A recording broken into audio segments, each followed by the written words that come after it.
Hello guys. आज हम अपना HSC CET का जो भी ग्रुप 7 का पेपर हुआ था भी 18 अगस्त 2024 को, ठीक है, उसका सॉल्यूशन कर रहे हैं।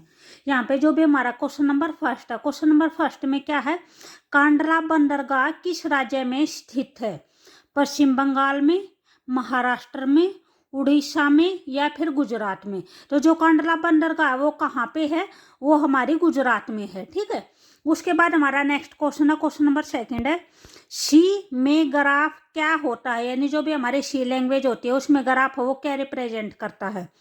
डाटा का विजुअल प्रदर्शन, सेकंड ऑप्शन है नोड्स का संग्रह, थर्ड ऑप्शन है गणित का सूत्र, या डी ऑप्शन है एक प्रोग्रामिंग लैंग्वेज, ठीक है। तो यहाँ पे हमारा आंसर कौन सा हो जाएगा? ऑप्शन नंबर बी हो जाएगा, नोड्स का संग्रह यानी collection of the nodes represent करता है, ठीक है। उसके बाद नेक्स्ट क्वेश्चन है, क्वेश्चन नंबर थर्ड है। क्वेश्चन नंबर थर्ड में क्या दे रखा है, मोहिंदर एक खेत को 6 दिन में जोतता है और राम उसी खेत को 12 दिन में जोतता है, तो दोनों मिलकर उस खेत को जोतने में कितना समय लेते हैं? ठीक है। तो इस क्वेश्चन को हम कैसे करेंगे? 20 का सबसे पहले हम क्या लेके आएंगे, इन दोनों का एक दिन का काम लेके आएंगे, ठीक है, कि वे एक दिन में कितना काम करते हैं। तो उसके लिए हम क्या करते हैं, जो मोहिंदर है वो एक दिन में, मोहिंदर एक खेत को कितने दिन में जोतता है? 6 दिन में जोतता है, ठीक है। तो इसको क्या करेंगे, इसको हम 1/6 लिख देंगे, 1/6 लिख देंगे तो ये क्या हो जाएगा, ये काम निकलाएगा, ठीक है, जो एक दिन में काम करता है। यानी मोहिंदर एक दिन में कितना काम करता है? 1/6 काम करता है। और जो राम है वो एक दिन में कितना काम करता है? 1/12 काम करता है, ठीक है। उसके बाद क्या निकालना है, दोनों का मिलाकर, दोनों मिलाकर कितने दिन में काम करेंगे ये निकालना है। तो मिलाकर निकालना है तो क्या करेंगे, दोनों का प्लस कर देंगे। यहाँ पे जो भी हमारा एलसीएम आएगा वो कितना आ जाएगा? 12 आ जाएगा। 12 को 6 से डिवाइड करेंगे तो हमारा आंसर कितना आएगा? 2 आएगा। 2 को 1 से मल्टीप्लाई करेंगे तो कितना हो जाएगा? 2 हो जाएगा, ठीक है। सेम एज इट इज 12 को 12 से करेंगे तो 1 आएगा। 1 को ऊपर वाले 1 से करेंगे तो कितना आ जाएगा? 1 आ जाएगा। तो ये हमारे कितना हो जाएगा? 3/12 हो जाएगा, ठीक है। इसको कट करेंगे तो कितना हो जाएगा? 1/4 हो जाएगा, ठीक है। तो ये हमारा 4, जैसे यहाँ पे ये 6 दिन थे, ये 12 दिन थे, तो ये हमारा क्या हो गया? 4 दिन आ गए, ठीक है। दोनों मिलाकर जो खेत को कितने दिन में जोत देंगे? 4 दिन में जोत देंगे, ठीक है। तो यहाँ पे हमारा आंसर कौन सा हो जाएगा? ऑप्शन नंबर ए हो जाएगा, ठीक है। उसके बाद नेक्स्ट क्वेश्चन है, 1923 में भारत में सबसे पहले रेडियो प्रसारण किस संस्थान ने शुरू किया था? ए ऑप्शन है रेडियो क्लब ऑफ बॉम्बे ने, सेकंड है रेडियो क्लब ऑफ मद्रास ने, थर्ड है रेडियो क्लब ऑफ कोलकाता ने, फोर्थ है रेडियो क्लब ऑफ दिल्ली ने। तो किसने जो सबसे पहले प्रसारण दिया था भारत में? तो वो क्या हो जाएगा? हमारा ऑप्शन नंबर ए हो जाएगा, रेडियो क्लब ऑफ बॉम्बे ने, ठीक है। उसके बाद नेक्स्ट क्वेश्चन है, क्वेश्चन नंबर 5 है, उस दाब क्षेत्र को असव अक्षांश भी कहा जाता है, यानी किस दाब क्षेत्र को असव अक्षांश कहते हैं? फर्स्ट ऑप्शन है उपोष्ण कटिबंधीय उच्च दाब वाले क्षेत्र को, भूमध्य रेखीय निम्न दाब वाले क्षेत्र को, ध्रुवीय उच्च दाब वाले क्षेत्र को, या उप ध्रुवीय निम्न दबाव वाले क्षेत्र को। तो यहाँ पे हमारा आंसर कौन सा हो जाएगा? ऑप्शन नंबर ए हो जाएगा, उपोष्ण कटिबंधीय उच्च दाब वाले क्षेत्र को, ठीक है। उसके बाद हमारा नेक्स्ट क्वेश्चन है, क्वेश्चन नंबर 6 है, तिब्बत में ब्रह्मपुत्र नदी का नाम निम्नलिखित में से कौन सा है? अगर जो तिब्बत में है ब्रह्मपुत्र नदी को और किस नाम से जानते हैं? ठीक है, जमुना के नाम से, त्योंगपो के नाम से, सोना के नाम से, या फिर सुंदरी के नाम से। तो यहाँ पे हमारा कौन सा हो जाएगा? ऑप्शन नंबर बी हो जाएगा, ठीक है। उसके बाद नेक्स्ट है क्वेश्चन नंबर 7 है, सी में टैग की गई स्ट्रक्चर को परिभाषित करने के लिए किस कीवर्ड का प्रयोग किया जाता है? यहाँ पे क्या बोल रखा है, which keyword is use to define a tagged structure in C. तो यहाँ पे जो भी ऑप्शन दे रखे वे क्या दे रखे? स्ट्रक्ट दे रखा है, टाइप डिफ दे रखा है, यूनियन दे रखा है, या इनम दे रखा है। तो यहाँ पे हमारा आंसर कौन सा हो जाएगा? ऑप्शन नंबर ए हो जाएगा, स्ट्रक्ट हो जाएगा, ठीक है।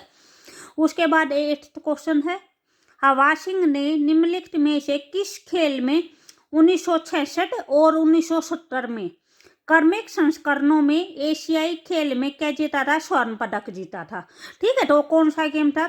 भारोत्तोलन था, मुक्केबाजी था, दौड़ना था या फिर बैडमिंटन था। तो यहाँ पे हमारा आंसर कौन सा हो जाएगा, ऑप्शन नंबर बी हो जाएगा, मुक्केबाजी। ठीक है, उसके बाद नेक्स्ट है क्वेश्चन नंबर 9 है, हरियाली परियोजना क्या है?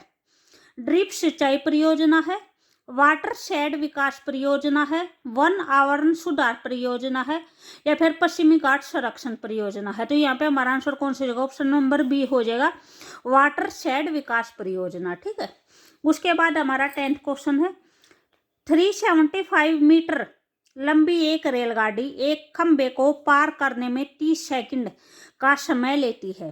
तो रेलगाड़ी की गति बतानी है, यानी हमें स्पीड बतानी है, चाल बतानी है, और वो किस चीज में बतानी है, किलोमीटर प्रति घंटे में ज्ञात करनी है। ठीक है, तो यहाँ पे क्या दे रखा है, यहाँ पे एक खंबा दे रखा है। ठीक है, अगर यहाँ पे खंबे के अलावा कोई नदी या फिर कोई पुल देते तो उसकी भी डिस्टेंस क्या हो जाती, इसके साथ में ऐड हो जाती है। ठीक है, तो यहाँ पे खंबे की कोई डिस्टेंस नहीं होती, इसलिए इसको ऐड नहीं करते। तो यहाँ पे जो भी हमारी डिस्टेंस होगी, जो भी हमारी दूरी होगी, वो कितनी देर के 375 मीटर दे रखी है। ठीक है, और हमें आंसर किस चीज में बताना है, किलोमीटर प्रति घंटे में बताना है। तो पहले इसको क्या करेंगे, किलोमीटर में चेंज करेंगे। ठीक है, तो ये क्या हो जाएगा, 375 को किससे मल्टीप्लाई करेंगे भी, हम अपना 18/5 से मल्टीप्लाई करेंगे। कोई भी क्वांटिटी है अगर हमें मीटर से किलोमीटर में चेंज करनी है, ठीक है, बड़े यूनिट में चेंज करनी है, तो क्या करेंगे, ऊपर बड़ा लिखेंगे 18, नीचे 5 लिखेंगे। इसे क्या करेंगे, 18/5 से मल्टीप्लाई कर देंगे। ठीक है, अगर मीटर से किलोमीटर में चेंज करनी है। अगर किलोमीटर से मीटर में चेंज करनी होगी तो क्या करेंगे, उस टाइम पे 5 में 18 हो जाएगा। छोटे में चेंज करनी है तो ऊपर छोटा लिखेंगे, नीचे बड़ा लिखेंगे। ठीक है, उसके बाद जो टाइम दे रखा है वो कितना रखा है, 30 सेकंड दे रखा है। ठीक है, तो जो भी हमारा स्पीड का जो फार्मूला होता है वो क्या होता है, डिस्टेंस अपॉन में क्या होता है, टाइम होता है। ठीक है, तो जो भी हमारे डिस्टेंस दे रखे वो कितनी दे रखे, 375 इंटू में 18/5। ठीक है, और जो भी हमारा टाइम दे रखे वो कितना दे रखा है, 30 दे रखा है। ठीक है, इसको क्या करेंगे, कट करेंगे, 5 से कट करेंगे, 5 1 जा 5, 5 7 जा 35, 2 बचा, 5 5 जा 25 हो जाएगा। फिर इसको 5 से कट करेंगे, 5 6 जा हो जाएगा 30, यहाँ पे कट करेंगे तो कितना आ जाएगा, 15 आ जाएगा। ठीक है, उसके बाद है इस 6 को 18 से कट करेंगे तो कितना हो जाएगा, 6 3 जा 18 हो जाएगा। 5 की और जो 3 की मल्टीप्लाई होगी वो कितनी हो जाएगी, 45 हो जाएगी। ठीक है, तो जो भी हमारा आंसर आएगा वो क्या आ जाएगा, 45 किलोमीटर पर हावर आ जाएगा। ठीक है, उसके बाद नेक्स्ट क्वेश्चन है, क्वेश्चन नंबर 11 है। क्वेश्चन नंबर 11 में क्या दे रखा है भी, आपको कोई भी एक सीरीज दे रखी है, उस सीरीज में जो भी यहाँ पे हमारा क्वेश्चन मार्क लगा रखा है, ये लुप्त संख्या बतानी है आपको, यहाँ पे क्या आएगा। ठीक है, भी अगर आपको हमारी वीडियो अच्छी लगे तो प्लीज लाइक शेयर और सब्सक्राइब जरूर करें। ठीक है, तो यहाँ पे जो भी हमारी सीरीज दे रखे वो क्या दे रखे है, 20 है, 19 है, 17 है, उसके बाद फिर ये डैश है, 10 है और 5 है। अगर भी हम इस सीरीज के पैटर्न को देखते हैं तो 20 और 19 में कितना डिफरेंस है, 1 का डिफरेंस है। 19 और 17 में कितना डिफरेंस है, 2 का डिफरेंस है। तो 17 से आगे कितना डिफरेंस हो जाएगा, 3 का डिफरेंस हो जाएगा। ठीक है, तो यहाँ पे कितना आ जाएगा, अगर हम 3 का डिफरेंस करते हैं तो यहाँ पे हमारा कितना आ जाएगा, 14 आ जाएगा। ठीक है, 14 के बाद फिर 14 और 10 में कितना हो जाएगा, 4 का डिफरेंस हो जाएगा, और फिर हमारा कितना हो जाएगा, 5 का डिफरेंस हो जाएगा। ठीक है, तो यहाँ पे जहाँ पे हमारा क्वेश्चन मारेगा वहाँ पे क्या आएगा, 14 आएगा। तो जो भी हमारा आंसर होगा वो कौन सा हो जाएगा, ऑप्शन नंबर सी हो जाएगा। ठीक है, उसके बाद नेक्स्ट क्वेश्चन है 12 है, निम्नलिखित में से किसे भारत का फलों का कटोरा कहा जाता है, भारत का फलों का कटोरा किसे कहा जाता है। ठीक है, फर्स्ट ऑप्शन है मध्य प्रदेश, सेकंड है उत्तर प्रदेश, सी है हिमाचल प्रदेश और डी है उड़ीसा। तो यहाँ पे हमारा आंसर कौन सा हो जाएगा, ऑप्शन नंबर सी हो जाएगा, हिमाचल प्रदेश को क्या बोला जाता है, फलों का कटोरा बोला जाता है। ठीक है, उसके बाद नेक्स्ट है 13 है। 13 में क्या रखा है, ये शब्द दे रखे हैं कि अक्षरों को वर्णानुक्रम में लगाया जाता है तो कितने अक्षरों का क्रम है वो यथावत रहेगा। यहाँ पे ये बोल रखा है कि जो भी हमें ये अक्षर दे रखे हैं, ठीक है, इन अक्षरों को जो भी अल्फाबेटिकल ऑर्डर में लगाते हैं, जो अल्फाबेटिकल ऑर्डर होता है उसमें लगाते हैं, तो कितने अक्षर हैं जो सेम एज इट इज, यानी उनकी जो पोजीशन है वो सेम रहेगी।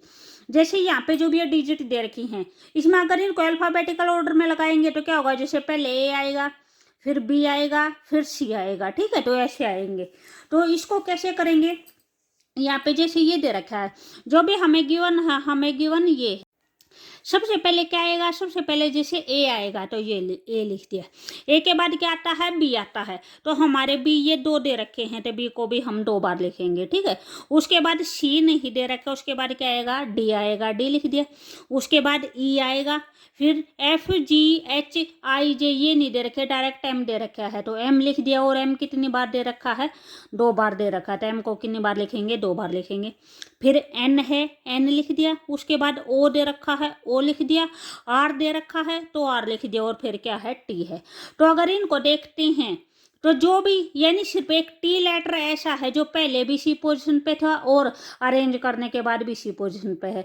तो इन्होंने क्या पूछ रखा, यही पूछ रखा था कि भी कितने लेटर हैं जिनकी पोजीशन चेंज नहीं होती, जो एज इट इज आते हैं, ठीक है। तो यहाँ पे हमारा आंसर के क्या हो जाएगा, 1 हो जाएगा, ठीक है। तो यहाँ पे कितना हो जाएगा, ऑप्शन नंबर डी हो जाएगा, ठीक है। उसके बाद नेक्स्ट है 14, राष्ट्रीय वनस्पति अनुसंधान संस्थान स्थित है। कहाँ पे स्थित है राष्ट्रीय वनस्पति अनुसंधान, नई दिल्ली में, बेंगलोर में, चेन्नई में, लखनऊ में। तो कहाँ पे हो जाएगा, ऑप्शन नंबर डी हो जाएगा, लखनऊ में, ठीक है। उसके बाद हमारा लास्ट क्वेश्चन है, जो भी नेक्स्ट क्वेश्चन होंगे वे हम अपनी नेक्स्ट वाली वीडियो में करेंगे, ठीक है। भी अगर आपको वीडियो अच्छी लगी तो प्लीज लाइक शेयर और सब्सक्राइब जरूर करें, ठीक है। उसके बाद 15 क्वेश्चन है, निम्न में से कौन सा लॉजिक बिटवाइज ऑपरेटर है। यहाँ पे जो ये भी हमारा सी लैंग्वेज का ही क्वेश्चन पूछ रखा है, अगर कौन सा है जो लॉजिकल बिटवाइज ऑपरेटर है। यहाँ पे ये मल्टीप्लाई का साइन दे रखा है, ये डिवाइड के लिए यूज होता है, ये एंड का साइन है और ये प्लस का साइन है। तो जो भी लॉजिकल बिटवाइज ऑपरेटर होता है वो कौन सा होता है, हमारा ऑप्शन नंबर सी हो जाएगा, ठीक है, एंड का साइन। जो ये मल्टीप्लाई है, प्लस है, डिवाइड है, ये हमारे किस चीज के साइन होती है, अर्थमेटिक ऑपरेटर साइन होते हैं। प्लस है, माइनस है, मल्टीप्लाई है, डिवाइड है और परसेंटेज के हैं, ये क्या होते हैं, ये अर्थमेटिक ऑपरेटर होते हैं, ठीक है। और जो भी लॉजिकल ऑपरेटर होते हैं, लॉजिकल बिटवाइज ऑपरेटर होते हैं, वे कौन से होते हैं, एक तो ये एंड का साइन होता है, उसके बाद ये स्लैश होता है, ये लेस देन वाले साइन होते हैं, ग्रेटर देन वाले होते हैं, ये सिमिलरिटी का साइन होता है, ठीक है। और ये साइन होता है, तो ये कौन से होते हैं, ये लॉजिकल बिटवाइज ऑपरेटर होते हैं, ठीक है। Okay bye.